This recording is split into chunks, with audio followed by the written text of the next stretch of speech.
En esta ocasión vamos a tener el tema que se llama Temas Selectos de Imagen. Lo coordina el doctor Luis Felipe Alba, el jefe del servicio de imagen, y que le agradecemos muchísimo su colaboración y disposición continua y eterna. Gracias.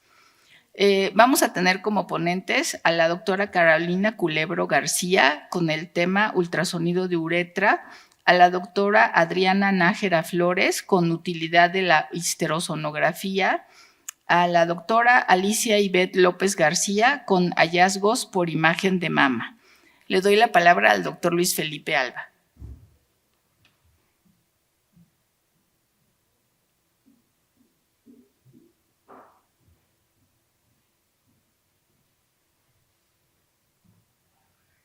Muchas gracias, doctora Adela Pointevín.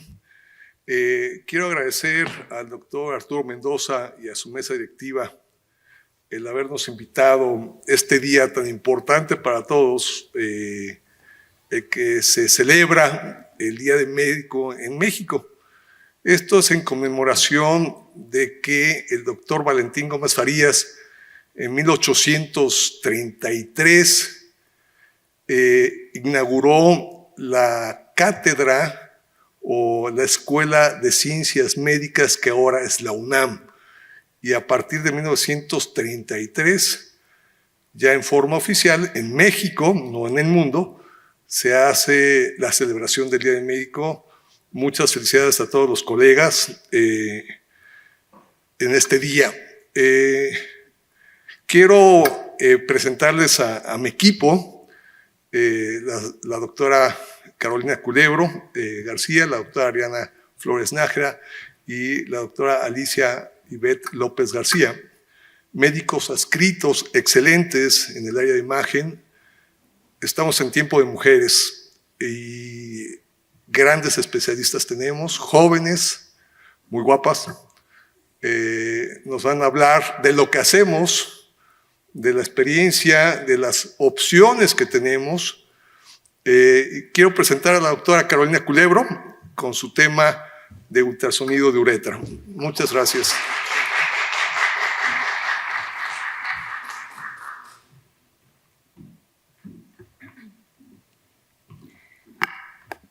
Buenas tardes, gracias por la invitación. Y bueno, el día de hoy vamos a hablar un poco de ultrasonido de uretra. El ultrasonido de uretra o la sonouretrografía es un estudio que es muy poco difundido en los servicios de radiología, tanto de nuestro país como de otros países. Sin embargo, debemos de tomarlo como un estudio complementario a la cistouretrografía, ya que nos puede dar mucha información tanto del tejido uretral como del tejido periuretral. Los pros de hacer un ultrasonido de uretra es que podemos hacer imágenes multiplanares con bajo costo, sin utilizar radiación ionizante. El proceso por lo general es bien tolerado en todos los pacientes. Podemos evaluar la espongiofibrosis y podemos hacer una planeación quirúrgica a partir de las imágenes que nosotros obtenemos. Los contras de hacer un ultrasonido de uretra es que no vamos a poder evaluar la uretra posterior porque no tenemos la suficiente presión para poder distender adecuadamente la uretra posterior, que tenemos que colocar sí o sí una sonda en la mayor parte de los casos y obviamente, como todo en ultrasonido, pues es operador dependiente. La técnica, bueno, vamos a utilizar un transductor lineal de alta frecuencia, vamos a colocar una sonda Foley de 10 a 12 French con el globo insuflado con 1 centímetro de agua a nivel de la fosa navicular. Si tenemos alguna sospecha de una estenosis a nivel del meato o de la fosa navicular, podemos administrar gel con lidocaína al 2%.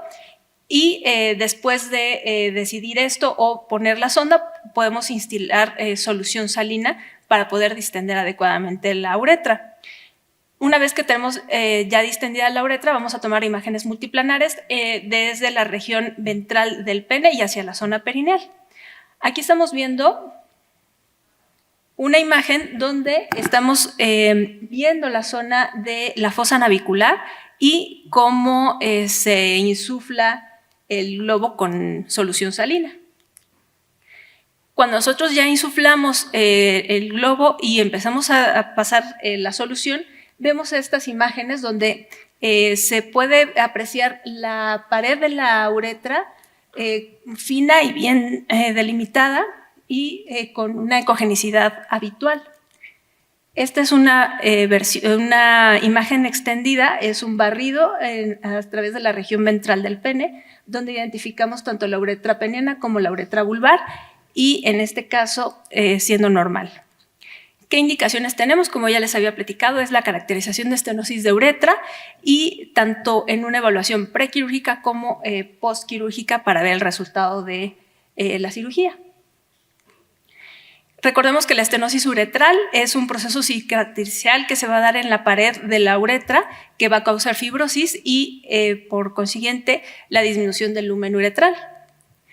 Hasta el 30% de los pacientes que vamos a ver con estenosis de uretra van a ser idiopáticos, o sea que no vamos a saber de dónde vino este proceso fibrocicatricial.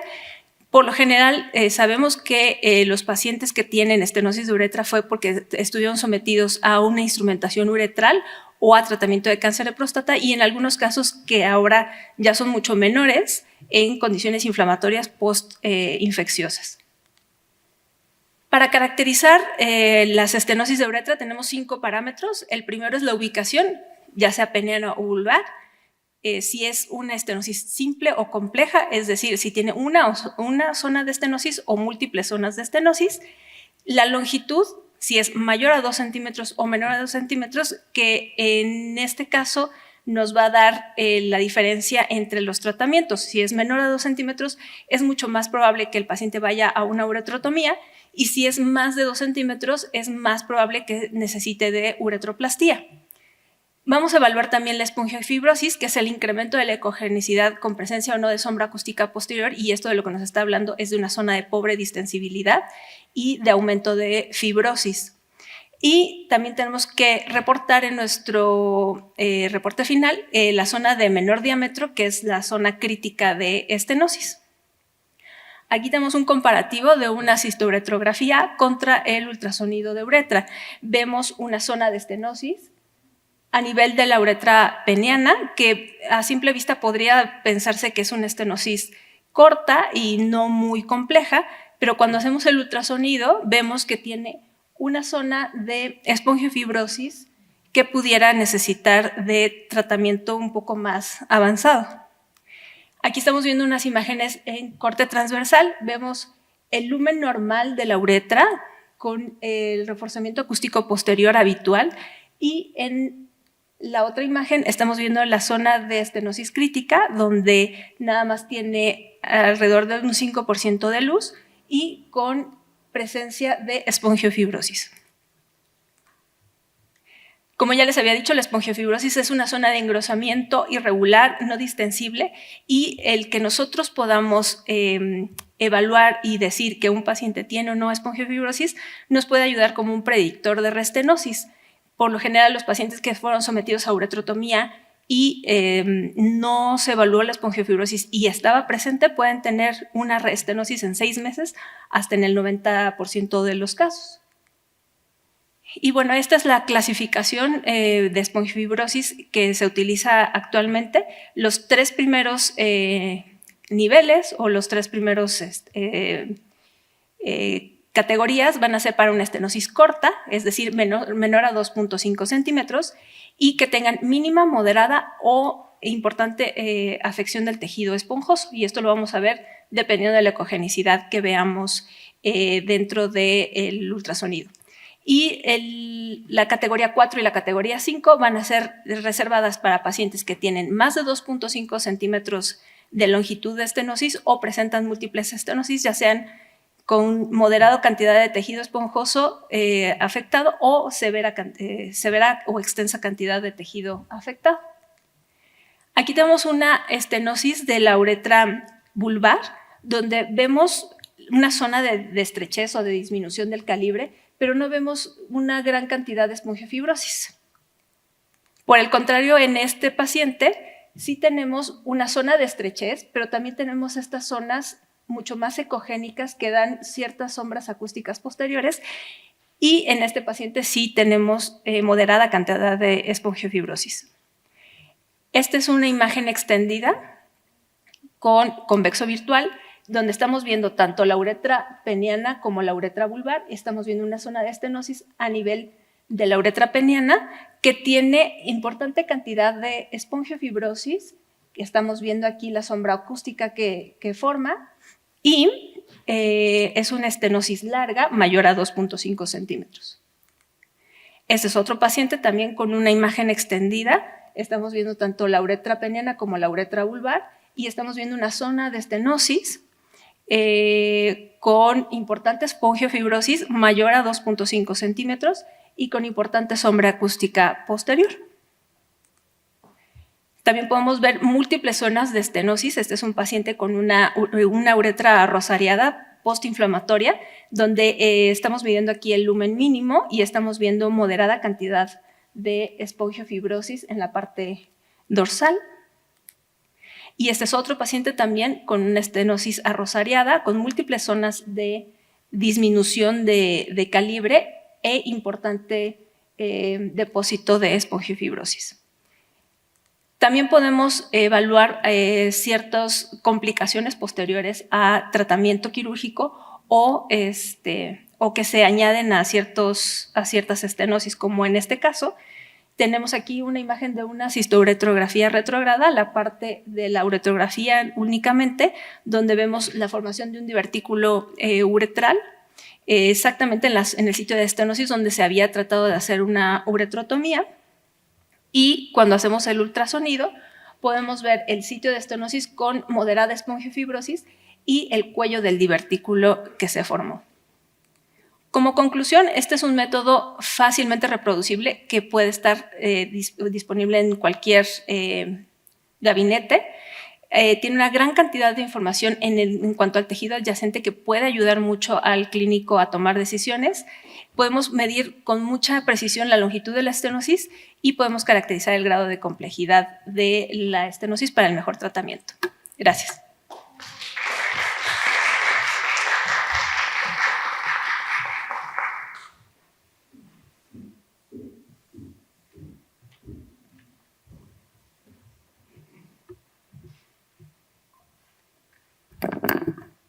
Muchísimas gracias, doctora Culebro. Excelente presentación. Ella es experta en uroimagen, entonces cualquier duda de uroimagen, ella está todos los días en la mañana ahí en imagen.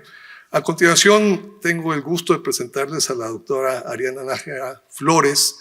Ella nos va a hablar de histerosonografía. Ella está en el ultrasonido en el turno matutino y pues tiene mucha experiencia en estos estudios. Doctora Nájera.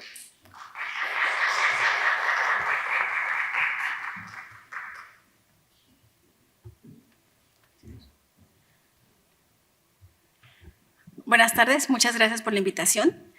El tema del que les voy a platicar es la utilidad de la histerosonografía y la experiencia que tenemos aquí en el Hospital de Médica Sur. La histerosonografía nos va a permitir valorar adecuadamente el endometrio y la cavidad endometrial. Ese es el principal objetivo, y determinar o caracterizar las lesiones para ver si son de origen miometrial o endometrial. El estudio se debe realizar entre el día 4 y 10 del ciclo menstrual. Lo ideal es que sea entre el 4, 5 o día 6. ¿Por qué? Porque esto nos va a permitir que el endometrio sea lo más delgado posible para poder determinar las lesiones que hay en él y diferenciarlas de las lesiones de origen miometrial, así como valorar el espesor del endometrio en las pacientes posmenopáusicas. ¿Cómo vamos a realizar este procedimiento? El ultrasonido de la histerosonografía requiere inicialmente un ultrasonido basal para poder valorar alguna otra patología asociada al útero. Es importante que platiquemos con la paciente y le expliquemos en qué consiste el procedimiento. Es un procedimiento que sí es incómodo y suele ser doloroso, por eso es importante que le comentemos qué es lo que vamos a realizar para que esto disminuya un poco la ansiedad del estudio, así como una premedicación 30 o 60 minutos antes de iniciar el procedimiento para disminuir las molestias y disminuir el dolor. ¿Cuáles van a ser las principales indicaciones de este estudio? Principalmente el sangrado uterino anormal. En pacientes que están en protocolo de infertilidad es muy importante realizarlo para determinar la localización de miomas, principalmente aquellos que tienen protrusión hacia la cavidad uterina, la presencia de sinequias en pacientes que tienen antecedentes de procedimientos quirúrgicos, determinar alguna estenosis a nivel del canal endocervical y determinar también la diferenciación entre lesiones que puedan estar dependientes del endometrio o del miometrio. O alguna paciente que tenga alteraciones en la morfología uterina, también puede estar indicado este estudio.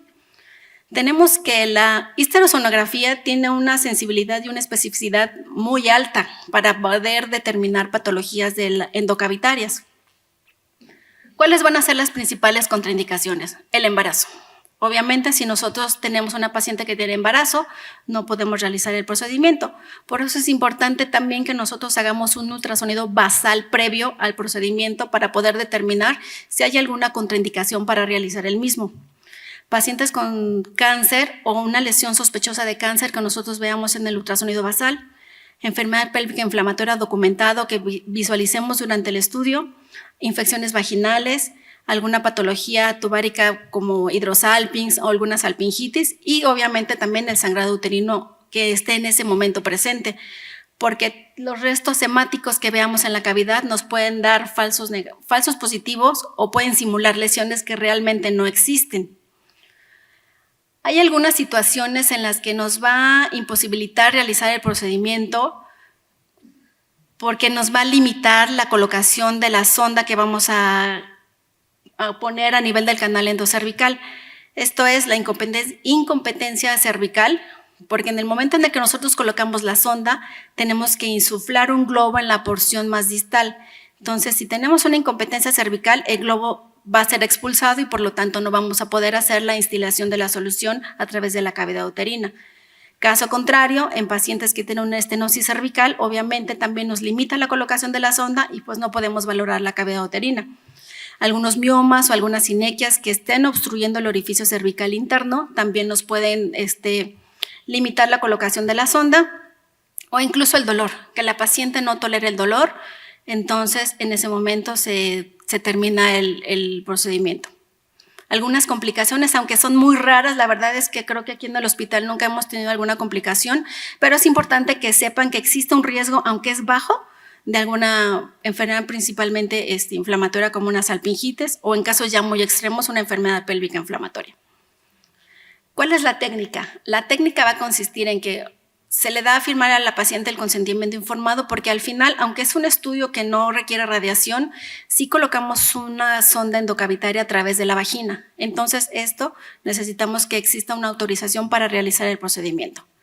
Realizamos la colocación de campos estériles, se realiza la asepsia de la región vulvovaginal, se coloca un espejo vaginal, se coloca una vez que visualizamos que no hay datos que contraindiquen, porque muchas veces ya cuando colocamos el espejo vemos que hay datos de infección, a veces el flujo es maloliente, es fétido, incluso es verde, entonces en ese momento se tiene que dar por terminado el procedimiento porque corremos el riesgo de diseminar la infección vulvovaginal que pueda tener esta paciente.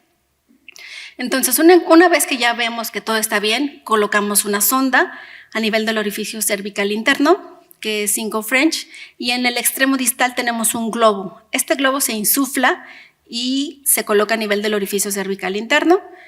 Verificamos que está en adecuada posición y retiramos el transductor. Este es el material que normalmente utilizamos aquí en Médica Sur. Observamos pues que tenemos la pinza de anillos, pinza de POSI, gel, el espejo, la jeringa, y en la parte de abajo observamos la sonda, que es la que colocamos. Previo a su colocación verificamos que el globo esté distendido porque estas sondas algunas veces pueden tener defectos, entonces no se inflan adecuadamente. Siempre tenemos que verificar que se infla adecuadamente, que tenga esta morfología redondita como si fuera una manzana.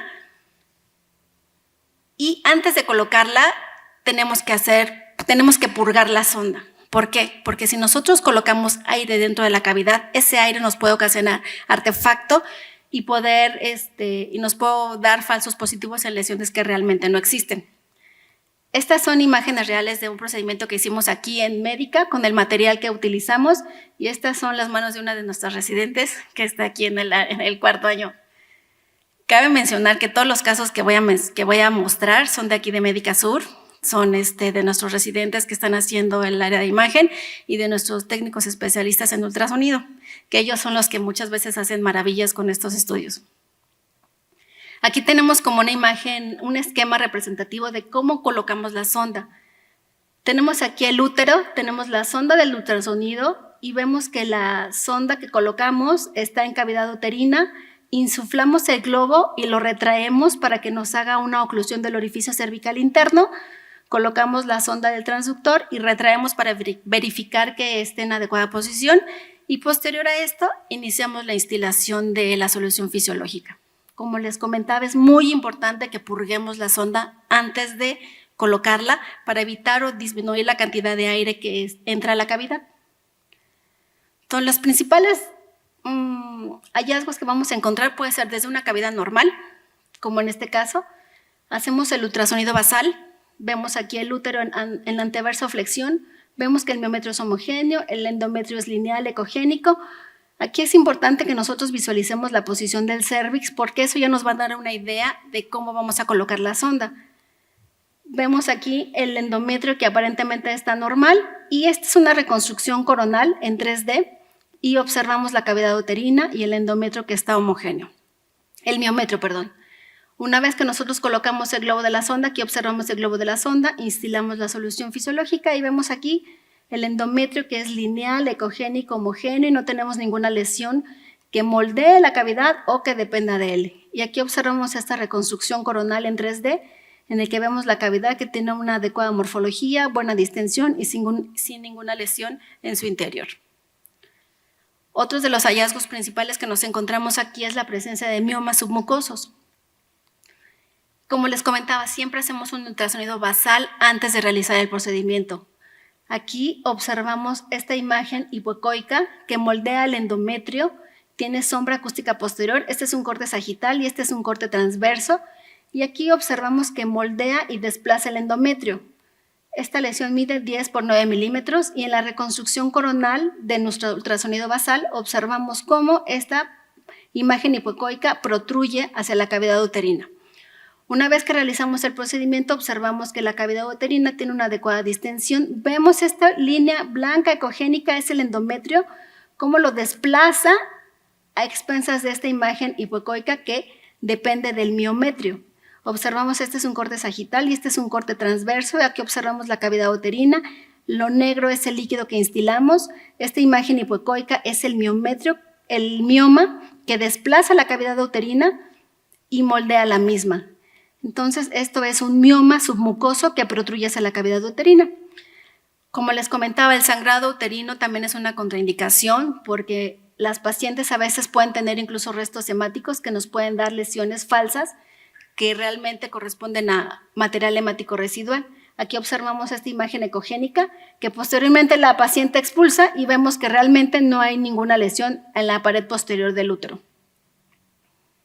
Aquí tenemos a la aplicación de Doppler Color, observamos el pedículo vascular de este mioma y aquí tenemos las reconstrucciones multiplanares que podemos hacer. Esta es una reconstrucción coronal con el matiz de sepia que nos permite definir mejor los bordes y vemos cómo moldea aquí la cavidad uterina. Aquí observamos, estas son imágenes multiplanares con una separación de 1 milímetro entre cada una y vemos cómo el miometrio protruye hacia la cavidad y esta imagen lineal ecogénica es el endometrio, que realmente el endometrio no tiene ninguna lesión. Y esta es una reconstrucción en un corte sagital que observamos los mismos hallazgos que vemos en los cortes coronales. Otros hallazgos que son muy frecuentes en este procedimiento son los pólipos endometriales. Aquí tenemos el ultrasonido basal, tenemos el miometrio que tiene estas imágenes hipoecoicas que aparentemente protruyen hacia la cavidad, corresponde con miomas. Y aquí observamos el endometrio que aparentemente está homogéneo y ecogénico. Y en la reconstrucción coronal del estudio basal, pues no vemos ninguna lesión. Sin embargo, cuando realizamos el procedimiento, instilamos la solución fisiológica, distiende la cavidad y vemos hacia el fondo uterino y la pared posterior, en esta imagen en corte sagital, tenemos una imagen polipoide de base ancha que depende del endometrio, es ecogénica, esto es isoecoica el endometrio, que a la aplicación de Doppler Color tiene un pedículo vascular. moldea la cavidad uterina, y a nivel de la región ísmico-cervical tenemos otras 2 imágenes de las mismas características. Aquí en la reconstrucción coronal observamos cómo esta imagen polipoide se localiza a nivel del fondo y estas las observamos a nivel de la región ísmico-cervical. Es importante que revisemos bien el canal endocervical porque a veces las lesiones pueden estar en cavidad uterina o también a nivel del canal endocervical o a nivel de la unión ísmico-cervical. Por eso aquí vemos estas 2 imágenes que están a nivel de la región ísmico-cervical que corresponden a pólipos. Las observamos aquí en la reconstrucción coronal que tenemos estas 2. Entonces, como vemos, las reconstrucciones 3D en coronal nos ayudan mucho a poder caracterizar y localizar bien las lesiones. Esta paciente en particular se le hizo una resección de los pólipos y regresó con nosotros para su control y observamos ya aquí en su control post-resección que ya vemos que la cavidad uterina está bien definida, lineal, el endometrio es ecogénico, no vemos ninguna lesión y observamos aquí cómo ya no tenemos ninguna lesión dependiente de la superficie endometrial.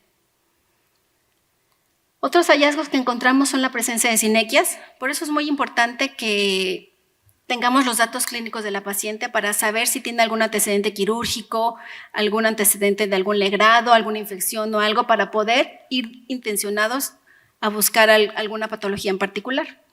En este caso tenemos igual nuestro estudio basal y aquí vemos el útero en sagital, el endometrio trilaminar en un corte sagital con matiz y luego tenemos aquí un corte transverso, aquí tenemos como hallazgo un mioma que aparentemente no moldea ni contacta la cavidad uterina, aquí tenemos nuestra reconstrucción coronal del estudio basal y vemos cómo la cavidad uterina está de morfología conservada y esta imagen que corresponde al mioma que vemos aquí en este corte transverso. Y aquí en estas imágenes multiplanares confirmamos la presencia del mioma que aparentemente no moldea la cavidad uterina. Cuando realizamos el procedimiento, colocamos el globo.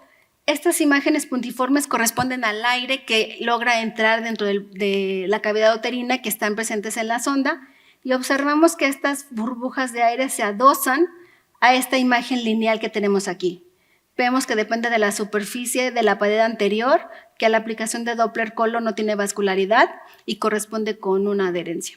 Aquí observamos en la pared posterior otra imagen de las mismas características, pero hacia la pared posterior.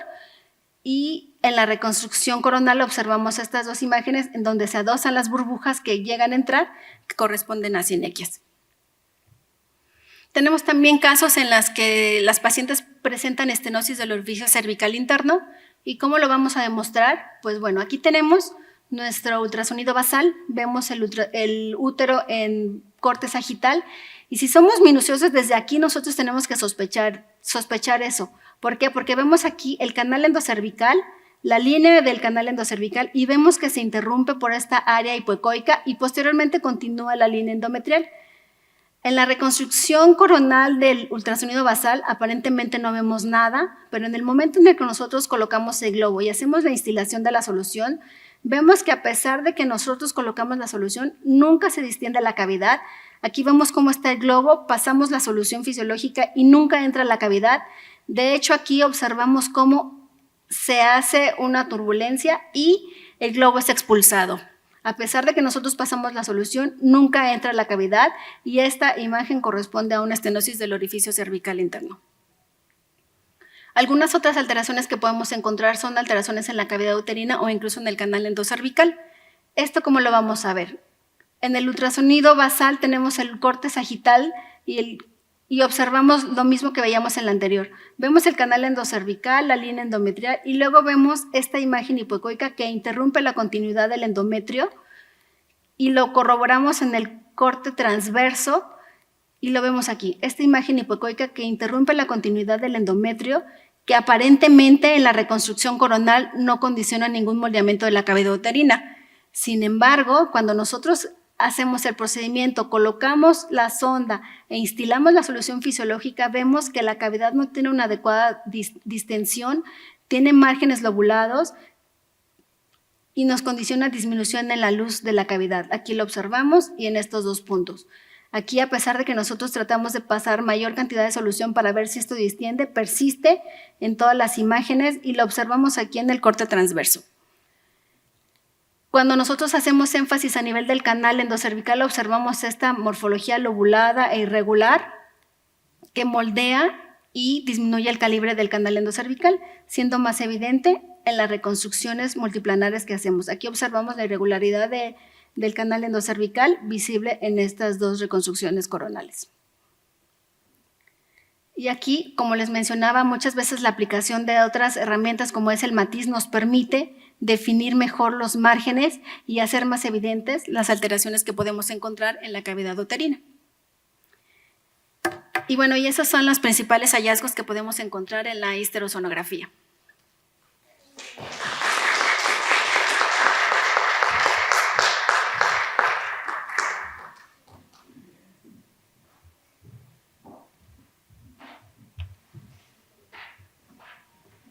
Muchísimas gracias, doctora Flores Nájera. Muy interesante, todos los hallazgos que se pueden ver. Esta es imagen muy fina de la patología genital masculina y femenina, y estamos en el mes del cáncer de mama. El diagnóstico del cáncer de mama no es en octubre, es todos los días del año. La doctora Alicia nos va a hablar de imagen en cáncer de mama y cómo lo hacemos acá.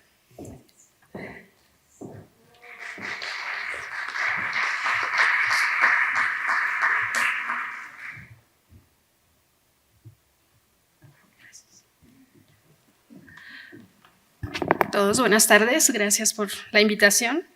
Vamos a hablar de los estudios de imagen en mama. Y vamos a empezar, pues sí, el mes de octubre y del cáncer de mama, mes de concientización.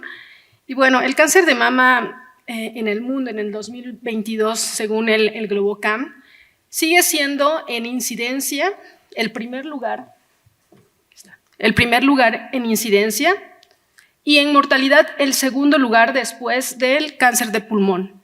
¿Vale? Entonces sigue siendo dentro de los primeros lugares. Y en México está en el primer lugar en incidencia, representando el 15%, y el primer lugar todavía en mortalidad, considerando en ambos sexos. ¿Sale? Entonces seguimos estando en incidencia y en mortalidad en los primeros lugares.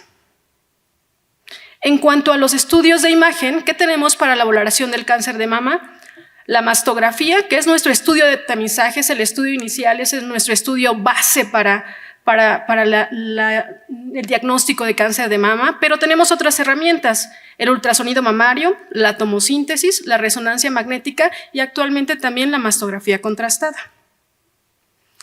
En cuanto a la mastografía, es considerado como el único método de imagen que disminuye la mortalidad por cáncer de mama. Recordemos que dentro de los hallazgos iniciales del cáncer de mama son principalmente las microcalcificaciones y esas solo las podemos valorar en mastografía.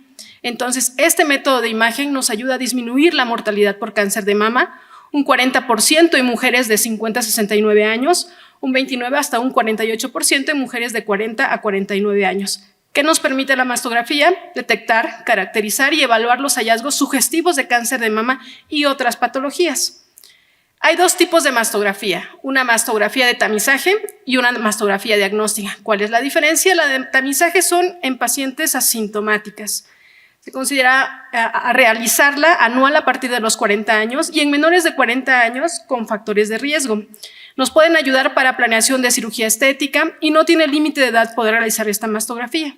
Y la mastografía diagnóstica es en pacientes sintomáticas o asintomáticas que le hayamos detectado algo en el estudio de tamizaje. Una vez que hacemos la mastografía de tamizaje en una paciente asintomática y encontramos algún hallazgo, esta mastografía se puede convertir en una mastografía diagnóstica. Si encontramos algún nódulo, algunas calcificaciones, tenemos que tomar proyecciones adicionales para poder caracterizarlo. Esta mastografía diagnóstica es la evaluación de algún hallazgo clínico. Los médicos nos envían para realizar de mastografía y nos indican en la receta, ¿sí? Nódulo palpable, secreción por el pezón, dolor en la mama. Todos estos datos clínicos ya convierten a nuestra mastografía en una mastografía diagnóstica. Evaluación de nódulos, microcalcificaciones o lesiones, seguimiento en cirugía conservadora o respuesta a tratamiento y seguimiento de BRAF3. Todo esto lo hacemos con una mastografía diagnóstica. Estas son las proyecciones convencionales, MLO medio oblicuo lateral y cráneo caudal, las cuales nos permiten valorar todo el tejido glandular, valorar la zona premamaria, retromamaria, el músculo pectoral, los ganglios, la piel, el pezón. Todo nos permite valorar esta mastografía y aquí tenemos una división de los hallazgos que tenemos que valorar. Desde complejo areola-pezón, piel, tejido glandular, grasa premamaria, grasa retromamaria, la región axilar y complementando siempre con las dos proyecciones, MLO y cráneo caudal. ¿Qué hallazgos podemos tener en la mastografía? Pues son múltiples.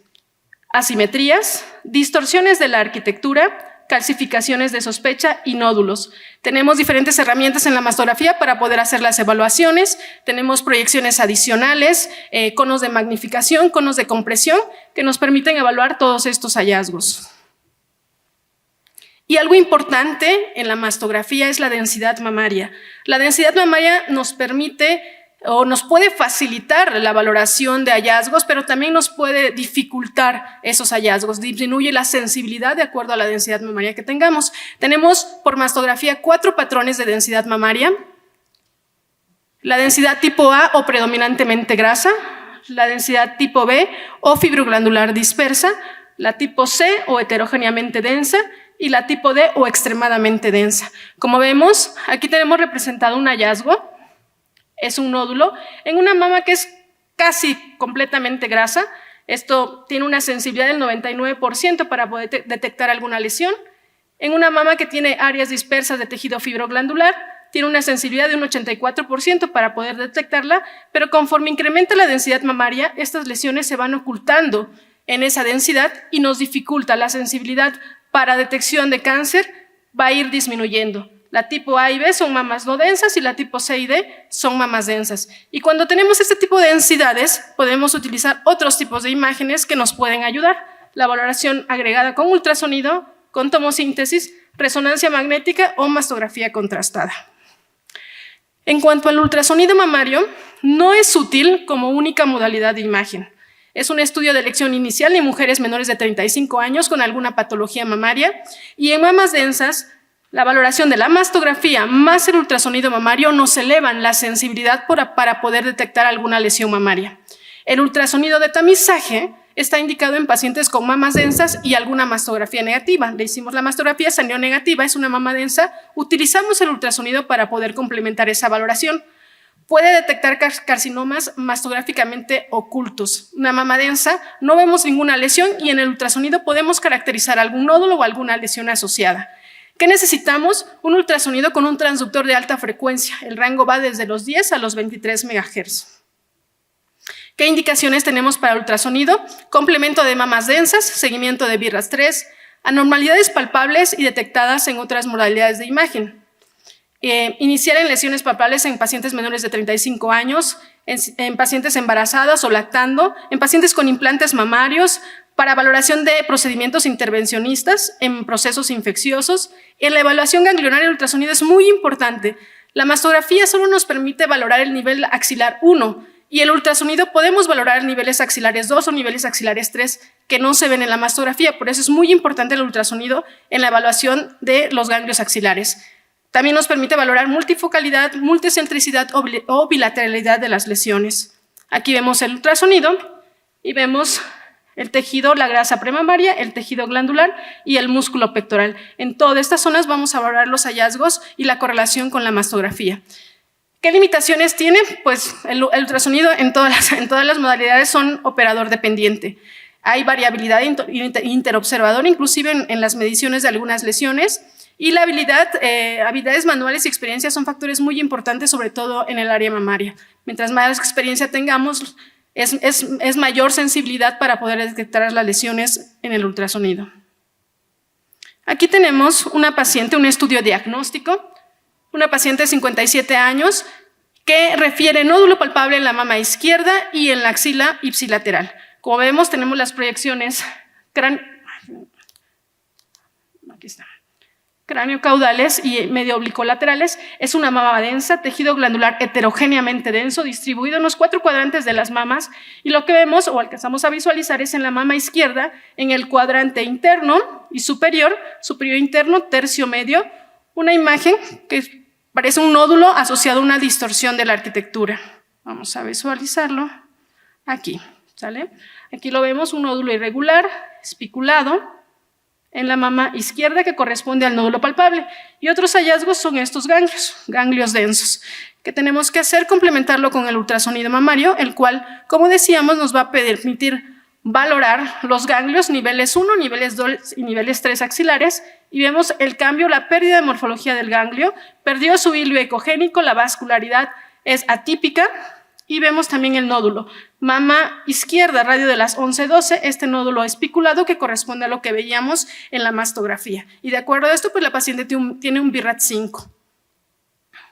Se biopsió y fue un carcinoma ductal infiltrante.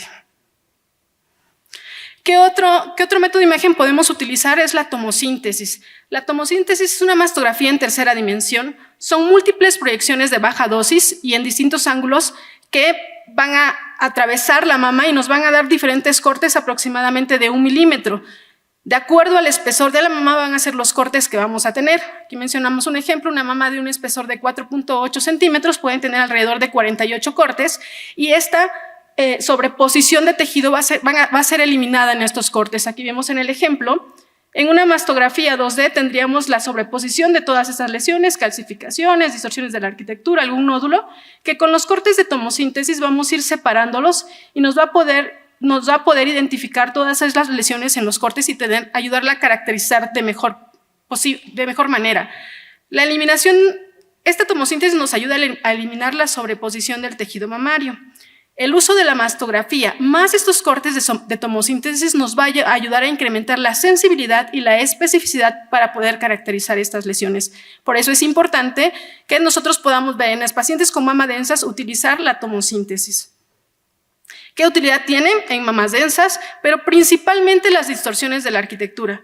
Vemos en estas proyecciones de mastografía en donde está corriendo el video y vemos los diferentes cortes en los cuales nos pueden ayudar a visualizar la distorsión de la arquitectura que vemos aquí. Estos cortes van a quitar esa sobreposición de tejido glandular y podemos caracterizar de mejor manera las lesiones. Valoramos asimetrías y también los márgenes de los nódulos. Aquí los tenemos en estática y vemos esa distorsión de la arquitectura en la mama.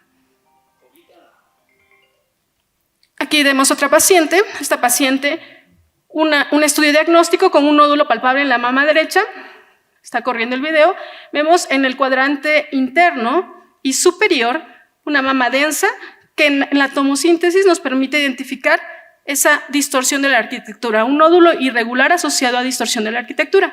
Aquí vemos los cortes estáticos y vemos de mejor manera ese nódulo y esa distorsión de la arquitectura. Complementamos con el ultrasonido y vemos esta área hipoecogénica nodular irregular que condiciona sombra acústica posterior, que resultó en la biopsia un carcinoma lobulillar infiltrante. La mastografía contrastada aumenta la sensibilidad de la mastografía 2D hasta en un 90%. ¿Cuál es la base de la mastografía contrastada? La administración de medio de contraste intravenoso seguido de la obtención de imágenes de mastografía con energía dual. La base es la neoangiogénesis tumoral. Cuando hay un tumor, el tumor va a requerir mayor aporte sanguíneo, va a tener una área de hipoxia y esta hipoxia va a hacer que se formen nuevos vasos, una neoangiogénesis. Entonces, la mastografía contrastada lo que busca es que este medio de contraste pueda realzar las zonas de tumoración o las zonas de neoangiogénesis. Nosotros, se necesita realizar, bueno, primero necesitamos tener un mastógrafo con un software adicional que debe ser para mastografía contrastada. La paciente tenemos que tener un acceso periférico, tenemos que canalizarla, vamos a administrar medio de contraste no iónico a través de la vena, 1.5 mililitros por kilogramo, una velocidad de 3 mililitros por segundo, y 2 minutos después de haber administrado el medio de contraste tenemos que tomar una mastografía. Tomamos a partir de los 2 minutos las proyecciones convencionales, medio oblicuo lateral y CC de forma bilateral. Y aquí tenemos, se crea una imagen, tenemos dos imágenes, una de alta energía y una de baja energía, que la tenemos de alta energía y de baja energía, y la suma de esto nos va a dar una recombinación, una imagen, una subtracción de imagen en la cual solo vamos a tener las zonas que tienen realce con el medio de contraste. ¿Qué indicaciones tenemos en la mastografía contrastada? Determinar la extensión de la enfermedad en cáncer de mama de recién diagnosticado. Al tener toda esa zona neovascularidad, el medio de contraste va a realzar esa tumoración. Valorar respuesta a quimioterapia neoadyuvante, mamas densas con riesgo intermedio o alto, manejo de lesiones de BRAF 3, pacientes sintomáticas mayores de 40 años con ultrasonido mamario y mastografía contrastada, y en pacientes menores de 40 años, primero se hace el ultrasonido y de acuerdo al hallazgo se puede hacer la mastografía. Extensión de la enfermedad y planeación de biopsias. Se ha considerado como una alternativa para la resonancia magnética, incluso considerando la parte de los costos de la resonancia magnética con la mastografía contrastada, y puede sustituir a la mastografía contrastada 2D. Tenemos dos imágenes, una de alta energía y una de baja energía. La de baja energía se ha considerado que puede sustituir a la mastografía, es decir, no necesitamos hacer la mastografía y después la mastografía contrastada, sino la mastografía contrastada con la que tenemos podemos valorar esa mastografía en 2D de baja energía. ¿Qué limitaciones tiene? Pues la reacción al medio de contraste, el daño renal, limitación espacial porque solo ve el área de la mama, la medio oblicuo lateral y la CC. A diferencia de la resonancia magnética tenemos un poquito de mayor abarque en cuanto al pectoral, en cuanto a lesiones posteriores, en cuanto a lesiones intermamarias. En el caso de la mastografía contrastada solo es la limitación de la mastografía. Carcinomas mucinosos o rubulillares que puedan tener poco realce al medio de contraste, esta también puede ser una limitante. Y aquí tenemos un ejemplo. Tenemos una adquisición de baja energía más una adquisición de alta energía y aquí tenemos la sustracción que se hace y esto es el realce con el medio de contraste que se tiene. Aquí es la paciente que ya habíamos visto hace rato en la mama derecha, cuadrante interno y cuadrante superior y vemos el realce al medio de contraste que se tiene. En el ultrasonido habíamos visto un nódulo de 33 por 17 milímetros y en la mastografía contrastada vemos una medición de 44 por 32. Es decir, con este realce al medio de contraste podemos definir mejor las dimensiones de las lesiones mamarias. Conclusiones. La mastografía de tamizaje disminuye el riesgo de morir por cáncer de mama, disminuye la mortalidad.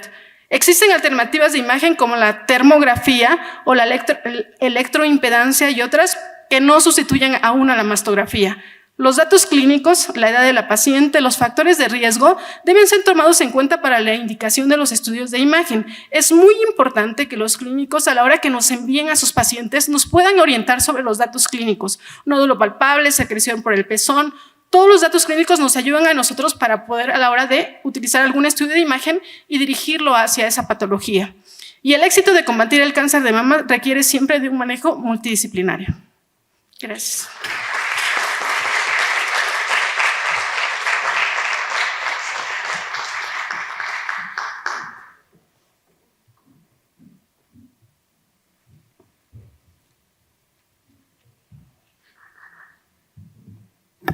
Muchísimas gracias, doctora López. Muy completa su presentación. Tenemos tiempo, si alguien quiere hacer alguna pregunta. Doctor Arturo Mendoza, presidente de la sociedad. Bueno, antes que nada, una felicitación y agradecimiento por las excelentes presentaciones y yo creo que es muy importante buscar la manera de hacer más difusión de todas estas novedades que se están haciendo. Uno de los propósitos que tenemos es reavivar la revista periódica. Obviamente ya no va a ser impresa, eso ya pasó de moda, vamos a tratar de hacerlo de manera virtual, bueno, por internet, pues, porque creo que todo esto es muy importante, o sea, ninguno de los temas que se tocaron están exentos de ser fundamentales, son innovaciones que no conocemos. Y aunque no sea del área de uno, por ejemplo, yo no tengo nada que ver con cáncer de mama, pero evidentemente tengo pacientes con otras patologías que me preguntan, oiga, ¿qué hago? Bueno, pues entonces ya las mando a que vayan con ustedes a todas estas novedades. Entonces, pero pues muchas felicidades y mi agradecimiento. Muchísimas gracias, doctor. Buenas tardes otra vez. Muchas gracias, de verdad, qué amplio panorama nos abre. Yo tengo algunas preguntas. ¿qué tan frecuente es esta estenosis uretral? ¿Qué tan frecuente es esta estenosis uretral? ¿Quién hace el procedimiento de tratamiento? O sea, ¿quién hace esto del globito y todo eso? O sea, ¿quién hace el tratamiento propiamente después del diagnóstico de estenosis? Y para la histeroscopía, saber si siempre las pacientes están conscientes, porque eso también me dio un poco de susto. Gracias.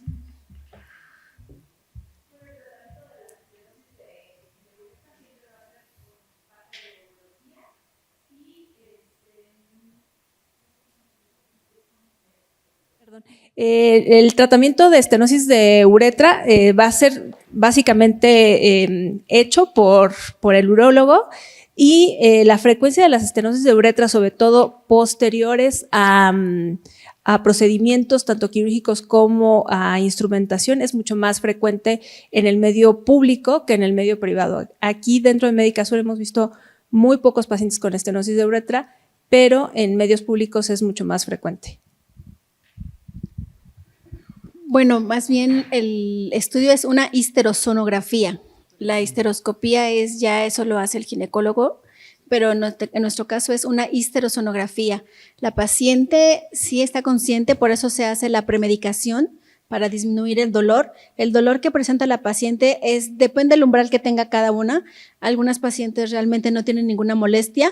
Algunas otras pacientes que tienen un umbral al dolor tal vez muy bajo sí pueden tener molestia, por eso es importante la premedicación, 30 a 60 minutos antes del procedimiento.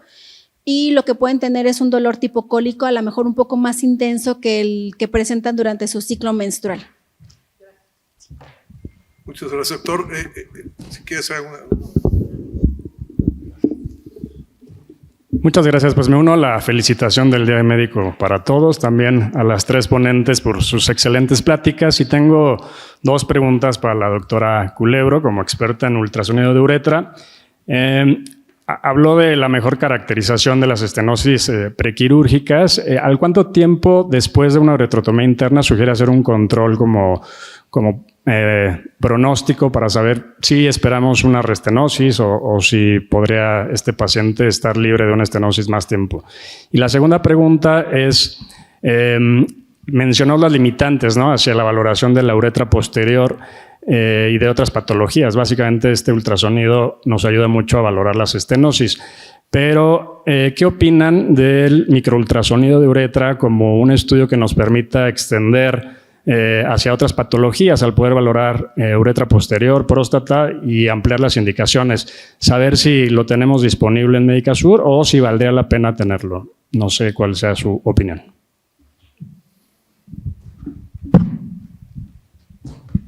Para evaluación posquirúrgica de 4 a 6 semanas posterior al procedimiento que se haya realizado.